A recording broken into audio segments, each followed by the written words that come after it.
llegó hace un par de meses a las islas, nombrada por el propio gobierno británico. Cuando el gobernador no está, es ella, Sandra Tyler-Haywood, quien ejerce la autoridad en las Malvinas o Falklands. La experta en defensa y servicios de inteligencia nos recibió en la residencia oficial. Well, first of all, we really appreciate that you can receive us here. You're welcome. You're very welcome. Well, what do you think, what is the importance that the United Kingdom gives to these islands here? The importance, there's a historic and cultural link with the island. There's an understanding, and we strongly support the islanders in their development, and we support their right for self-determination and to be heard. This is a self-governing territory. It isn't a colony. A colony is something that is ruled by a state. We don't rule the Falkland Islands. The Falkland Islands govern their own territory. And our link is historic and cultural. And we've got shared beliefs, shared customs. In that sense, what is the referendum going to demonstrate to the world? The referendum's going to demonstrate and give the Falkland Islanders their opportunity to have their voice, to how they see the Falkland Islands' future.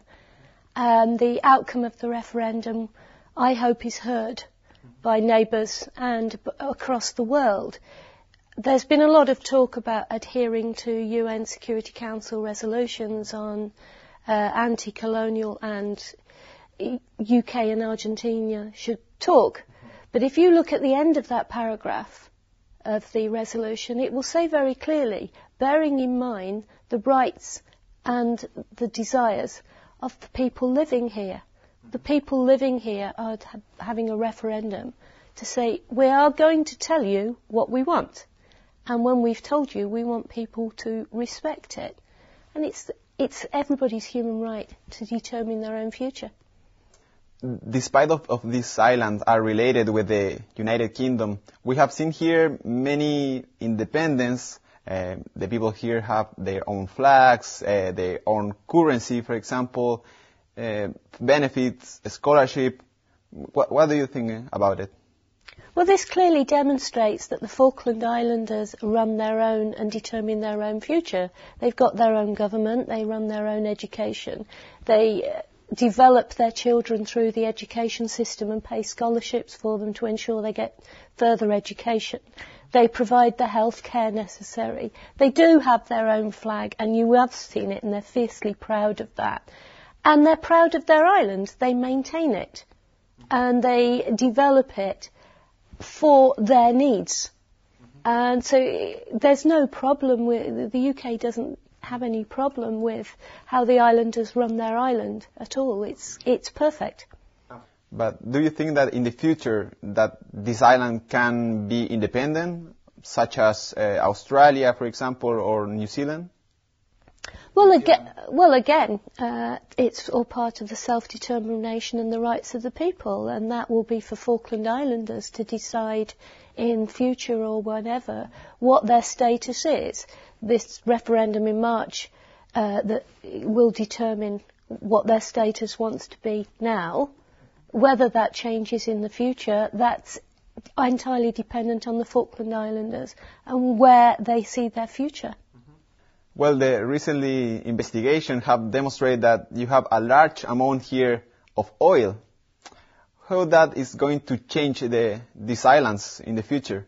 Well, obviously, if the oil comes to fruition and when it starts to flow, obviously it will change the island somewhat. It has to. But then no one, including the Falkland Islands, wants to remain stagnant. There is economic considerations that every territory has to consider, and this is just another one. But seeing the plans for what the oil industry might look like when it finally starts operating, they've definitely taken the environment, the climate, and the wishes of the islanders into consideration. So the change is manageable and not dramatic, and it doesn't change the landscape of the Falkland Islands, which is part of its beauty. So I don't think there'll be a huge issue. I think it'll be a huge bonus. But having said that, it's a bonus for the whole region as well. Economic growth in the islands is good for the region as an entirety. So people should embrace that and work with the islanders on how they can benefit and how everyone can benefit.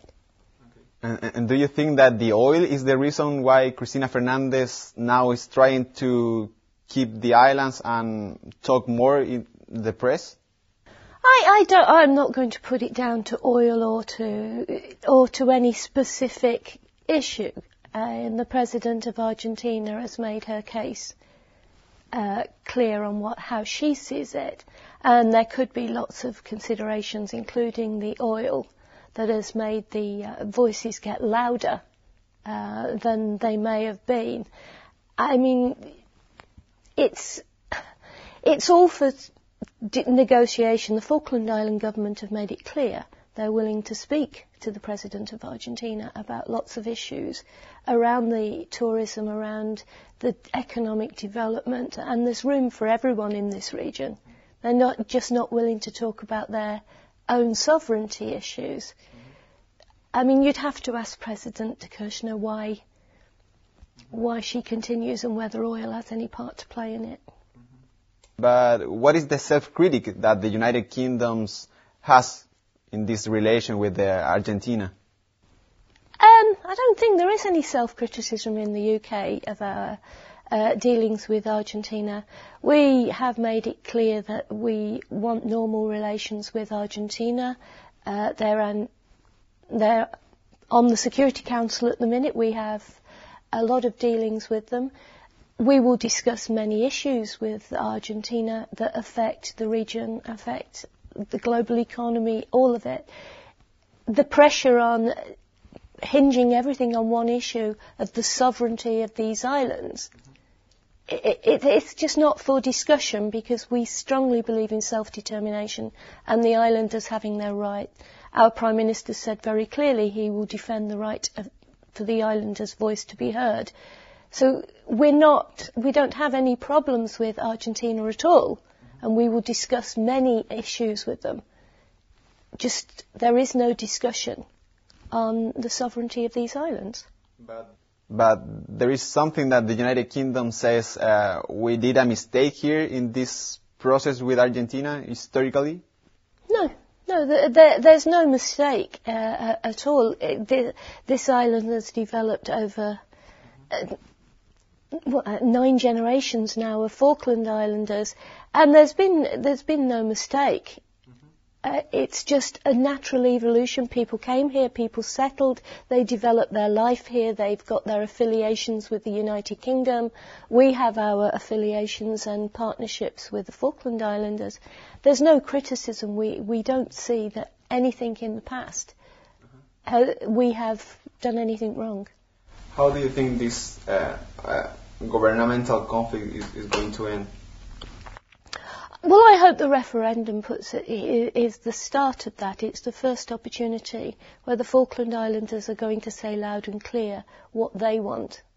And if everyone respects their rights and respects the democracy that they operate here, then I don't see that this issue should be a big issue. I think it can be set in history, which is where it belongs, in history, and it should move forward with other things, as I've said, economic development and the prosperity, not just of the Falkland Islands, but the region. So I'm not seeing it as a huge problem, but I haven't got a crystal ball to say when the situation may normalise in that relations between the government of the Falkland Islands and Argentina can be conducted normally. Well, we talk about the future of these islands, and we know that there is a 10% of Chilean people living here. What do you think will be the Chilean participation in this future? Well, as you say, Chileans form a large part of the population of the Falkland Islands. I think they are the second largest past the British citizens, and the Falkland Islanders first. They contribute to the culture, they contribute to the life of the islands, and they contribute through their work, their business opportunity. They make a big contribution to how Stanley and how the Falkland Islands works. They're integrated, they're part of the community. And I don't think it's a matter of Chile versus Falkland versus British. I just think it's island community, and they form an important integral part of that. Well, from CNN Chile, we want to thank you again for receiving us here. You're welcome. Thank you. Bye. Bye.